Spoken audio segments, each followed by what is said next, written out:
Well, I think Mary's just given a really good speech about the struggle for free education and to defend education, and then at the end linking that to the fight for a different society, a socialist society. And in the brief time that I'm going to speak, I want to really concentrate on those issues about the struggle for socialism.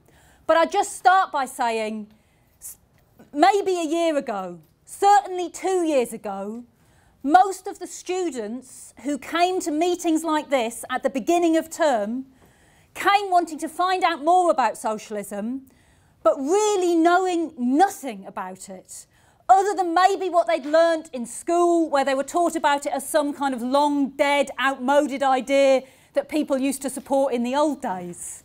But the world has changed, and that is absolutely not the case anymore. Of course, I'm sure you've all come to find out more about socialism, but it's back on the agenda. When you see in the US, the most powerful capitalist country on the planet, Bernie Sanders describing himself as a democratic socialist, coming within a hair's breadth of winning the nomination of the Democratic Party, one of the two major parties in the US. And then, of course, here in Britain, we've just seen the re-election with a landslide victory of Jeremy Corbyn, who in his speech to Labour Party conference yesterday, I think mentioned socialism 4 times, 5 times, but a number of times in the course of his speech. And he won despite enormous efforts to prevent him re-winning the leadership of the Labour Party. And, you know, I don't need to list them all here, but they came from the whole of the capitalist establishment. From the Tory party. Let's remember David Cameron, completely outside the normal parliamentary tradition, at the dispatch box, actually saying to him, just go, man, go. Of course, it wasn't Jeremy Corbyn that ended up going. The media constantly slandering him. And then, as well, the attacks on him from the majority of his own parliamentary Labour Party, the attempted coup against him, the Labour Party machine, which ruled at least 150,000 of people out from voting in that election by different means, banned all normal Labour Party meetings. That's the first time since the Second World War that Labour Party meetings have been banned, all in order to try and prevent Jeremy Corbyn winning. But of course, he did win in every category, and he is the leader now of what is the biggest political party in Western Europe, with more than 500,000 members. So Jeremy's anti-austerity programme has enthused people, and the movement in support of him has won out against all of the attempts of the capitalist establishment to defeat him. Unfortunately, that doesn't mean they've given up. I'm sure there are many people, entirely understandably, who voted for Jeremy, are ecstatic at his big victory, and are thinking, great, now we can unite and concentrate on putting an anti-austerity programme to the country and defeating the Tories. And it's right to be wanting to do those things. But unfortunately, it's utopian to imagine that that's what all of the Parliamentary Labour Party want, or that the people who attempted to do him in have stopped doing so. They're in disarray at the moment because they've been defeated. But the one thing, unfortunately, that the right of the Labour Party remain united on is the necessity to get Corbyn, to come back and to find a different means of doing so. Why is that? Actually, I think John McDonnell summed it up really well. Probably a few of you have seen the quote from him, but I'll give it anyway. When he said, to be clear, this is nothing to do with Jeremy as an individual. This is about you. This is the establishment saying to you, how dare you elect a socialist as a leader of the Labour Party? This is the 1% telling the 99%, get back in line, get back in your box. They want to get back to a politics that is simply a rotation of the political elites, cut off from the real world, but dominated largely by the City of London and big finance and capital. That is an accurate description, in essence, of why they're so desperate to defeat Jeremy Corbyn, why they're so hostile to him. For decades, in Westminster, a bubble has existed where the overwhelming majority of MPs from all parties have agreed on the fundamentals. I don't mean they've not had any arguments or votes and, had different opinions on things, but on the fundamentals of what is now called austerity, on privatising public services, on going to war, on having a country where, as Peter Mandelson put it, we're intensely relaxed about people getting filthy rich. On those things, the major parties have been united for decades, and the voice of working class people has not been heard in Westminster. Let's remember, Thatcher said that her greatest achievement was not any of the other things that she did. It wasn't defeating the miners and the other things she did for big business. It was the creation of New Labour and Tony Blair, because it meant there was another party in Parliament that acted in the interests of the 1%, or more accurately the 0.1%, the elite, the capitalist class in society, and that Labour could then be reliably guaranteed to act in their interests. It doesn't mean there weren't still individual socialists in the Labour Party. Jeremy Corbyn and John McDonnell were MPs through that whole period. But unfortunately, they consistently and principally voted against the Labour leadership, but unfortunately, they were like prisoners smuggling notes out from within the bars. So isolated were they within a pro-capitalist Labour Party. Now they are leading the Labour Party. They are the leader of the party and the shadow chancellor. And we have, for the first time in a generation, an opportunity to build a mass democratic party which stands in the interests of the working class and the impoverished middle class, the majority in society, rather than in the interests of the capitalists. And we in the Socialist Party and all socialists want to do everything and should do everything possible to bring that party into being. But a first step is to recognise that the capitalist elite will do all they can to stop it, that they're not just going to roll over and give up. They're still out to try and prevent Jeremy becoming the next Prime Minister. Let's be clear. Objectively speaking, Jeremy Corbyn's programme is very modest. A £10 an hour minimum wage, 500,000 council houses, free education, renationalise the NHS. I mean, they're good demands. We support all of them. I've been campaigning for all of them over years. But Britain's the 6th richest country or the 5th richest country on the planet, depending how you count. British capitalism could afford to give us those modest demands. They're not huge demands, but it would be a big mistake to therefore think that British capitalism thinks, OK, then that's very reasonable. Why? Go on, Jeremy, get elected and implement this programme. Because capitalism is a system driven by the blind urge for profit, to maximise their bottom line.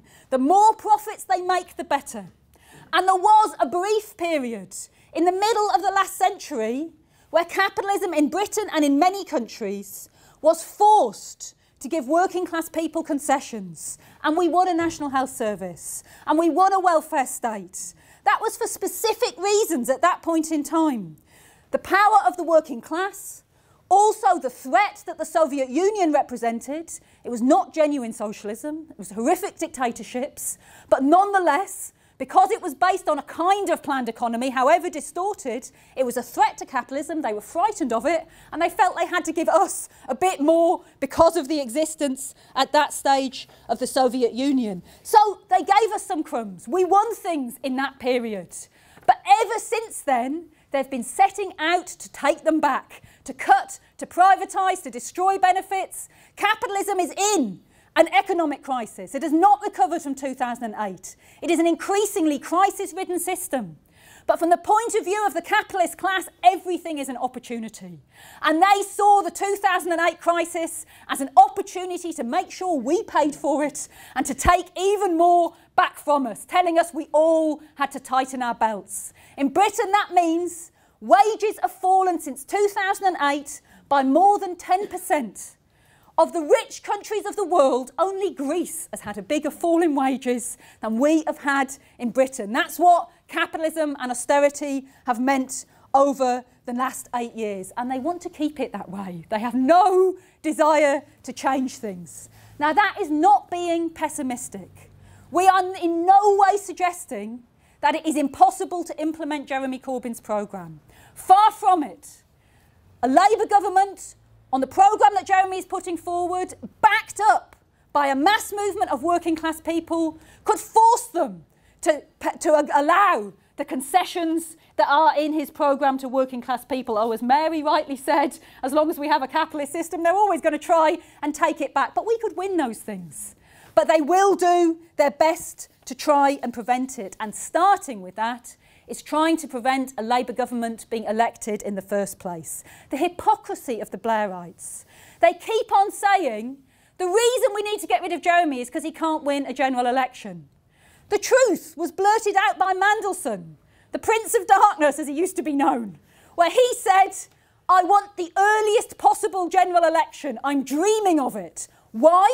Because he thinks at this point in time, with the amount that they've slagged Jeremy off, Jeremy would lose a general election and they would be able to use that to get rid of Jeremy as leader of the Labour Party. They are prepared to wreck the chances of Labour winning a general election if they can in order to try and remove Jeremy from power, because it's not true they think he's unelectable. The reason they rushed into this half-assed coup too early from their point of view is because in the immediate aftermath of Brexit, they thought there was going to be a general election. They thought the Tories might call a snap election or be forced to, and they were terrified of Jeremy being the leader of the Labour Party in a general election. And that is why they acted when they did. Tony Blair told the truth. He said Jeremy Corbyn being leader of the a leader of the country is too dangerous an experiment, and they could not allow it to happen. Why is that? It's because, particularly against the background of a new phase of economic crisis, and that's on the horizon, so things getting worse again for working class people, then they fear that a Jeremy Corbyn-led Labour government could awaken our appetite, our expectation, our hope, and lead to a movement that would push Jeremy to go much further than his current good but modest programme, and to implement socialist measures which could threaten their profits and the capitalist system itself. And that is why they are determined to get rid of him. And unfortunately, within hours, as we warned, I mean, I thought they might wait days, but within hours of his leadership victory, then they were already attacking him again. Tom Watson's speech was a key speech at Labour Party conference. That was the speech of the right. It wasn't just a defence of Blairism. If you read the text, it was a defence of capitalism. Capitalism is a system that we cannot oppose. Big business is a good thing. It was a defence of the capitalist system and explaining why they have to continue to mobilise against Jeremy Corbyn. No one with any sense would believe Tom Watson's claim that he wasn't responsible for this leaked Project Anaconda email, which was their description of how, if they can't defeat him in a fair election, they're going to surround Corbyn and squeeze the life out of his leadership of the Labour Party. And they say specifically in that email, every concession JC makes will be used to tighten the grip. And that's the truth. Weakness invites aggression. Any concession that he makes, they will then use to try and move against him. And so in our view, after this tremendous victory, the tasks are very clear. Unlike after the first election, we have to consolidate the victory. The first time, there were a whole series of compromises made with the right in order to try and stop them doing exactly what they ended up doing, because they were threatening it all the time. We're going to walk out the shadow cabinet, we're going to have a coup against you, unless you're prepared to bow down on this, that and the other. By the way, that is a big factor in why Jeremy Corbyn's anti-austerity programme has not so far led to a bigger bounce in the polls and is not really been heard by millions of people beyond those who've been actively swept up in the movement at this point in time, because it was muffled. Between the two leadership elections, the leadership of the Labour Party were not going on about £10 an hour minimum wage or even mass council house building. They did talk about renationalisation of the railways, but many of their key demands were not talked about because it was all, we need to convince the Labour Party of this, we're going to have a discussion on it, we'll come to it later, because they were desperate not to alienate the right. But as a result of that, did not have a sufficiently clear message about what they were fighting for. But of course it didn't prevent a coup. They did it anyway. And if the same kind of concessions are made again, then the same kind of coup will undoubtedly take place anyway. And so this time, the anti-austerity programme of the Labour leadership needs, as John McDonnell said at Labour Party conference, not to be whispered, he said this about socialism, but to be shouted from the rooftops. We would add another important point to this. For millions of working class people, they have not yet clocked the idea that the Labour leadership are saying Labour is now an anti-austerity party, because their experience of Labour is where Labour is in power already. And that's local councils, the Welsh Assembly, and their experiences of pro-austerity, because Labour councils are carrying out huge cuts. Since 2010, council spending has been cut by 40%. 670,000 jobs have gone. That's as a result of the Tory government implementing big cuts to the funding of councils. But Labour councils have implemented those cuts, despite calls from the major Labour-affiliated unions, proposed by us but passed by the GMB and Unite conferences in the course of this year, to say no more cuts. Labour councils must pass anti-cuts budgets. So the pressure is mounting for Labour councils to take a genuine anti-cut stance and refuse to implement more cuts. But we would say it's very important that Jeremy and John, as the leaders of the Labour Party, add their voice to the call for Labour councils to refuse to implement cuts. And there were retreats at Labour Party conference. That whole bunch of rule changes went through in one block. And it's been covered for people who followed the conference. The fact there was a defeat for the left there because of the addition of a Scottish and Welsh rep on the NEC, not elected by the Scottish and Welsh members, but appointed from the top, which will mean 2 more right-wingers on the Labour Party NEC. But what was not covered in the same way was also in that block of rule changes was passing a motion to say that Labour councillors cannot vote against cuts, against budgets set by Labour groups. That's even when those Labour groups are doing things like the Labour group in Durham County Council, that have laid off every single teaching assistant in order to re-employ them with almost a quarter less pay. And it is now illegal in the Labour Party constitution for principled Labour councils to say, no, I'm not going to vote for that. There's also the spurious idea that Labour councils cannot set illegal budgets. Frankly, that is a red herring. Because if you look in Britain at the moment, just the Labour councils that had elections this year have combined reserves, general reserves, of 4.5 billion. They don't have to set illegal budgets. They can use their reserves to not implement a single more cut and build a movement in opposition to the Tory government. Now, I'm raising this partly because of our history in the Socialist Party, our experience. We were previously, historically, the militant tendency, and we were on the left of the Labour Party. We were expelled from the Labour Party as part of the move to the right and the Blairites gaining a grip on that party, and we've continued to fight for socialist ideas independently. But what were our crimes? They weren't being organised. There have always been organised groups in the Labour Party. Look at Progress now. They're organised in defence of the Blairites. The reason that we were expelled is because we led mass struggles of working class people. We led the struggle against the poll tax. 18 million people refused to pay that tax. The tax was defeated and Thatcher was thrown out of office. But we also played a leading role in Liverpool City Council. And that was a council that defied the Tory government, defied Thatcher, won an extra £60 million from the Thatcher government, built 5,000 council houses, created 10,000 jobs, not a single person was made redundant despite the lies of the Blairites, built leisure centres, schools, nurseries.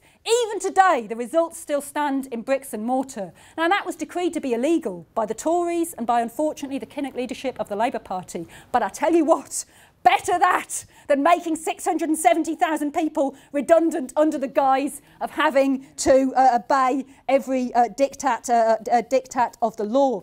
And I would just add, the argument that's used against Jeremy and also against us, that we don't care about winning elections on no grounds whatsoever, is utterly disproved by what took place in Liverpool. How dare Neil Kinnock lecture us on this?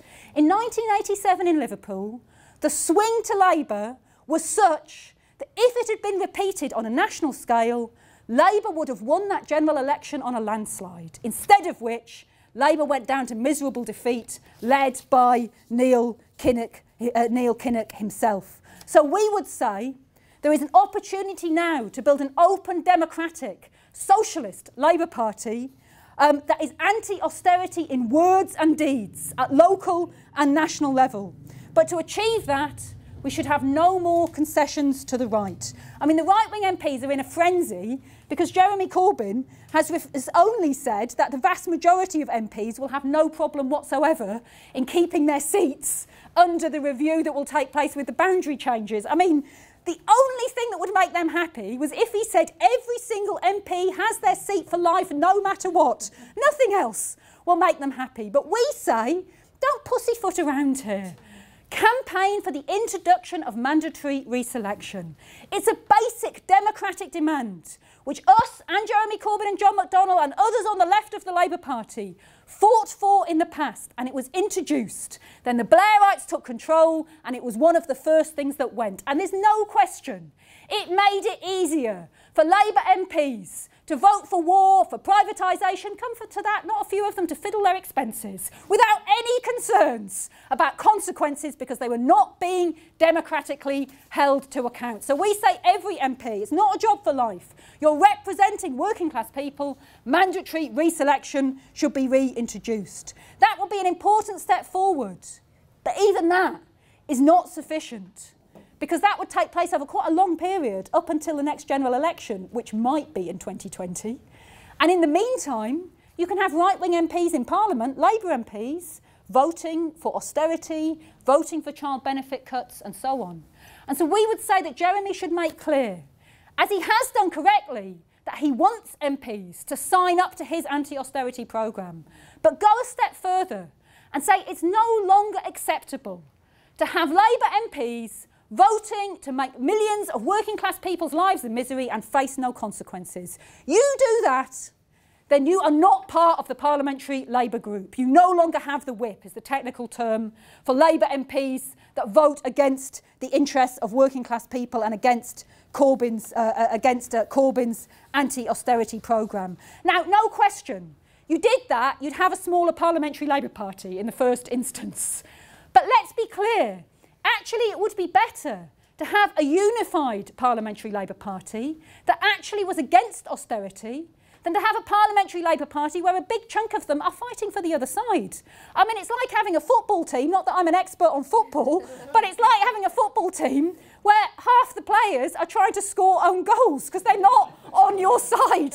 It would be better to have a united anti-austerity parliamentary Labour Party, and it would make electoral gains. We are in a period of history where people are fed up with the existing order. They're fed up with the establishment politicians who've lined their own pockets, who've helped the 0.1% and have left the rest of us in misery. And that means worldwide, new parties are gaining ground. Look at what has happened with Syriza in Greece, unfortunately not in government, where they bowed and implemented austerity, but they went from on less than 5% of the vote to winning elections. Podemos in Spain have been vying to winning elections when they didn't exist 3 years ago. The idea that a Labour Party led by Jeremy Corbyn could not make electoral gains on a clear anti-austerity programme is completely wrong. We'd be able to win new MPs who did stand in the interests of working class people. I need to finish. So I'll just make one or two more points. We think we need to re-democratise the Labour Party. That means allowing socialists who've been excluded and expelled, whether it was 20 years ago or whether it's been in this leadership contest, to have the right to join again. It also means giving the trade unions a voice again in the Labour Party. Part of the move to the right was the destruction of the democratic voice of the trade unions in the Labour Party. They represent 6 million people. They're the biggest democratic organisations in this country. Their rights should be restored, not, though, on a top-down basis. When you get the leader of USDOR, the Shop Workers Union, speaking against Corbyn at the Progress meeting, that might be his view. But I very much doubt that ordinary shop workers disagree with banning zero-hour contracts or a £10 an hour minimum wage. We want a democratisation of the trade union voice within the Labour Party. We would also say that we should have a return to the federal roots of the Labour Party. When Labour was first set up, it was a coming together of different trade unions, feminist organisations, socialist, Marxist organisations that came together to give working class people a voice in Parliament. We should have the same approach again, of saying to everybody, including the Socialist Party, the Trade Unionist and Socialist Coalition that we've stood in elections against austerity, along with others, like the Transport Workers Union as part of, also the Greens. Say to the Greens, those of you that are prepared to sign up to an anti-austerity programme, you are welcome to come into this coalition and build a new, broad coalition, but on a clear anti-austerity basis. And that is really my final point, because there are people who say, well, Labour's always been a broad church, so you've got to keep the Blairites, you've got to keep the right-wingers. And we recognise an anti-austerity Labour Party would still be a broad church. But it would be a broad church where our starting point was standing up for the 99%, not for the 1%. But you would then have debate and discussion on how that could be achieved. I don't know how many of you saw Jeremy Corbyn interviewed on the Andrew Marr show last Sunday as part of the Labour Party conference coverage. But there was a little aside where they were talking about nationalisation.